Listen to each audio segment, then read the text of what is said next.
வெஜ்காய் சேனலுக்கு உங்களை அன்புடன் வரவேற்கிறேன். இன்றைக்கி நம்ம கர்நாடகா ஸ்பெஷல் பிரேக்ஃபாஸ்ட்டாவோ ஈவினிங் டிஃபனாவோ அவங்க உபயோகப்படுத்தக்கூடிய போண்டா சூப் அதுதான் இன்றைக்கி நம்ம பார்க்க போகிறோம். இது பயத்தம்பருப்பில் செய்கிறதுனால ஈஸியாக டைஜஸ்ட் ஆகக்கூடியது. அதே மாதிரி நல்ல புரோட்டீன் ரிச்சானது. வயசானவங்களுக்கும் சின்ன குழந்தைங்களுக்குமே கொடுக்கலாம். உளுந்தம்பருப்பும் உடம்புக்கு நல்லது தான், ஈஸியாக எல்லாருக்குமே டைஜஸ்ட் ஆகக்கூடியது. நம்ம இந்தியன்ஸில் சவுத் இண்டியன்ஸ் இட்லி உளுந்தம்பருப்பு சேர்த்து சாம்பார் பாசிப்பருப்பு வச்சு செய்கிறதுனால பயத்தம்பருப்பு வச்சு செய்கிறதுனால ரெண்டுமே ஈஸியாக டைஜஸ்ட் ஆகும். அதனால் இன்றைக்கி அந்த பிரேக்ஃபாஸ்ட்டை எப்படி செய்யலாம்ங்கிறத பார்க்கலாம் வாங்க.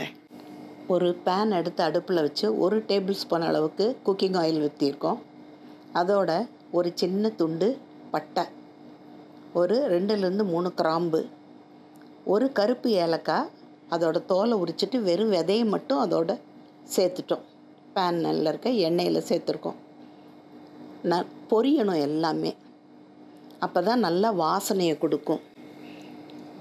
கருப்பு ஏலக்காயும் நம்ம எப்போ யூஸ் பண்ணுற பச்சை ஏலக்காய் மாதிரி தான் இருக்கும், ஆனால் கொஞ்சம் நல்ல ஃப்ளேவர்ஃபுல்லாக இருக்கும். அதோட கருவேப்பிலை, பச்சை மிளகாய், இஞ்சி, கொஞ்சம் சின்ன சின்னதாக பொடியாக நறுக்குன வெள்ளை பூண்டு பிடிக்காதவங்க அதை மட்டும் ஸ்கிப் பண்ணிக்கலாம். எல்லாத்தையுமே நல்லா வதக்கி விடுறோம். இஞ்சி, பூண்டு, பச்சை மிளகாய், கருவேப்பிலை, அதோட ஒரு சின்ன பெல்லாரி வெங்காயம் பொடியாக நறுக்கி நல்லா குடும்பம் வரைக்கும் ஃபைனாக கட் பண்ணி அதையும் நல்லா வதக்கி விடுறோம். எண்ணெயில் வெங்காயம், வெள்ளைப்பூடு, இஞ்சி, பச்சை மிளகாய், கருவேப்பிலை எல்லாமே நல்லா வதங்குது.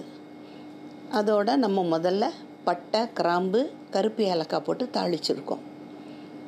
ஒரு மீடியம் சைஸ் இருக்க தக்காளி அதையும் நல்லா பொடி பொடியாக கட் பண்ணி இந்த வதங்குற பொருட்களோட பேனில் சேர்த்துட்டோம்.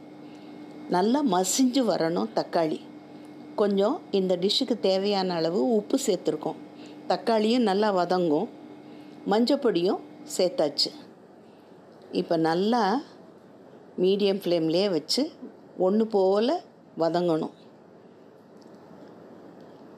உப்பு போட்டிருக்கிறதுனால நல்லா மசிஞ்சு வருது தக்காளி. நல்லா லேசாக அப்படியே நசுக்குனிங்கன்னா நசுக்க வரணும். நல்லா குழஞ்சி வேகுதுன்னு சொல்லுவோம்ல, அந்த மாதிரி வெந்து வரணும். இப்போ இதோட நம்ம பேனில் பயத்தம்பருப்பை வேக வச்சுருந்தோம். நல்லா குழைய வேக வைக்கணும். மஞ்சப்பொடி போட்டு வேக வைக்கலாம். மஞ்சப்பொடி போட்டிங்கன்னா பேனில் போட வேண்டிய அவசியம் இல்லை. கொஞ்சம் போல் நெய்யோ எண்ணெயோ விட்டு நல்லா குழைய வேக வச்சுருக்கணும். அதையும் பேனில் வெந்துக்கிட்டு இருக்க தக்காளி, வெங்காயம் இதோடு சேர்த்துட்டோம். இப்போ உப்பு, காரம் எல்லாம் சரியாக இருக்கான்னு பார்த்துக்கலாம். தேவைப்பட்டால் சேர்த்துக்கலாம். இதோட ஒரு 2 டம்ளர் அளவுக்கு தண்ணி சேர்த்துருக்கோம். இதில் போண்டா ஊறப்போகுது, அதுக்கு தகுந்தாப்பில் நல்லா அப்படி வாட்டரியாக இருக்கணும். இப்போ பாருங்கள், 2 டம்ளர் அளவுக்கு தண்ணி சேர்த்துட்டேன். நல்லா கொதிக்கட்டும். வெங்காயம், தக்காளி, அந்த காரம், உப்பு எல்லாம் பருப்பில் சேர்கிற மாதிரி சேர்த்துட்டு அடுத்த அடுப்புக்கு மாற்றிட்டோம். இப்போ சூப் ரெடியாக இருக்குது. போண்டா செய்ய போகிறோம். நம்ம எந்த எண்ணெயில் வடை இதெல்லாம் வீட்டுக்கு செய்வோமோ அந்த எண்ணெயை காய வச்சுருக்கோம். உளுந்து எடுத்து நீங்கள் இதை இட்லிக்கு அரைக்கும் போதே கொஞ்சம் போல் ஜாஸ்தியாக பருப்பை ஊற போட்டு அரைச்சி எடுத்துக்கிட்டிங்கனாலே இந்த ஸ்நாக்காவோ இல்லை ஒரு பிரேக்ஃபாஸ்ட்டாவோ இதை நம்ம செய்துக்கரலாம். நான் எடுத்து அரைச்சி வச்சுருந்த மாவை நல்லா ஸ்பூனை வச்சு கிண்டுறேன். நீங்கள் கொஞ்சம் ஜாஸ்தியாக செய்தீங்கன்னா கைனால் நல்லா விரலை நல்லா பிரித்து வச்சு காற்று உள்ளே போகிற அளவுக்கு நல்லா கிண்டி கொடுங்க. இதோட கொஞ்சம் உப்பு சேர்த்தாச்சு. சூப்புலேயும் உப்பு இருக்குது, அதனால் வடக்கி பார்த்து போட்டுக்கணும். இந்த 4 விரலை இப்படி நல்லா பிரித்து வச்சுக்கிட்டு நல்லா கிண்டி கொடுங்க. அப்போ முதல்ல இருந்ததை விட நல்லா புசு புசுன்னு நல்லா ப்ளஃபியாக வந்திருக்கு. இந்த அளவுக்கு வரணும். இதோட 1 டேபிள் ஸ்பூன் அளவுக்கு அரிசி மாவு நல்லா கரகரன்னு மேலே இருக்கிறதுக்காக சேர்த்து கலந்துக்கிட்டோம். அதோட கருவேப்பிலை, கொத்தமல்லி, சின்னதாக நறுக்குன பச்சை மிளகாய் வேண்டான்னா வெறும் வெங்காயம் மட்டும் போட்டுக்கலாம், இஞ்சி எல்லாமே போட்டுட்டு நல்லா மறுபடியும் ஒன்றோட ஒன்று கலக்கிற மாதிரி நல்லா பிசைஞ்சிக்கிட்டோம். கிளாக் வைஸில் நான் பிசைஞ்சிருக்கேன். அதாவது கீழே இருக்கிற மாவை பிரட்டி கொடுக்குறேனே தவிர ஒரே திசையில் நல்லா பிசைஞ்சு விட்டுக்கிட்டோம். அதாவது கிளறி விடுறோம். காற்று உள்ளே போக போக இட்லி மாவு மாதிரி தான். தண்ணியை தொட்டுட்டு வேணுங்கிற சைஸில் உருட்டி காஞ்சிக்கிட்டு இருக்க எண்ணெயில் மீடியத்துக்கு மாற்றிட்டு இந்த மாதிரி சின்ன சின்ன உருண்டையாக போட்டுக்கணும். உடனே கிண்டி விடாமல் கொஞ்சம் லேசாக வெந்து வந்த உடனே அடுத்த பக்கத்தில் திருப்பி விட்டு நல்லா மொறுமொறுன்னு வெந்ததுக்கப்புறம் எடுக்கணும். இது வெளியே நல்லா மொறுமொறுப்பாகவும் உள்ளே சாஃப்டாகவும் இருக்கும். இப்போ பாருங்கள், கொஞ்சம் நல்லா வெந்துருச்சு. ஒரு பக்கம் நல்லா திருப்பி விடுறோம். இதே மாதிரி 2 பக்கமும் நல்லா வெந்து சலசலப்பெல்லாம் அடங்குற அளவுக்கு வேக விட்டு எடுக்கணும்.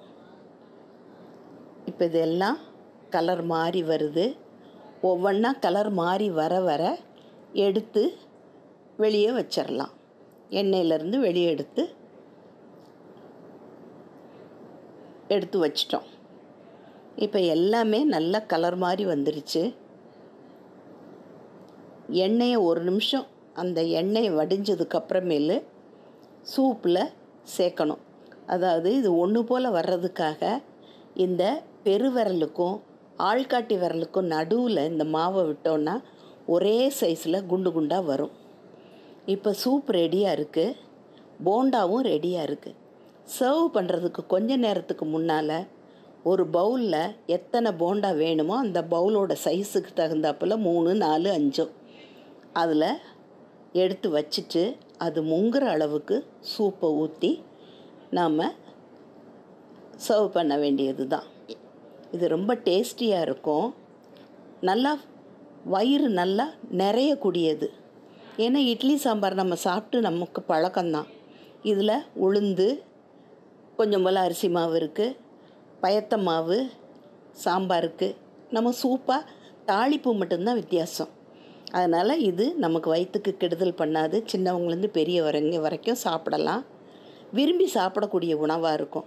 இதை ஒரு தடவை நீங்கள் உங்கள் வீட்டில் செய்து பாருங்கள். இந்த வீடியோ எல்லாருக்கும் பிடிச்சிருக்குன்னு நினைக்கிறேன். பிடிச்சிருந்தால் லைக் பண்ணுங்கள், ஷேர் பண்ணுங்கள், சப்ஸ்கிரைப் பண்ணுங்கள். அடுத்த வீடியோவில் சந்திக்கும் வரை நன்றி, வணக்கம்.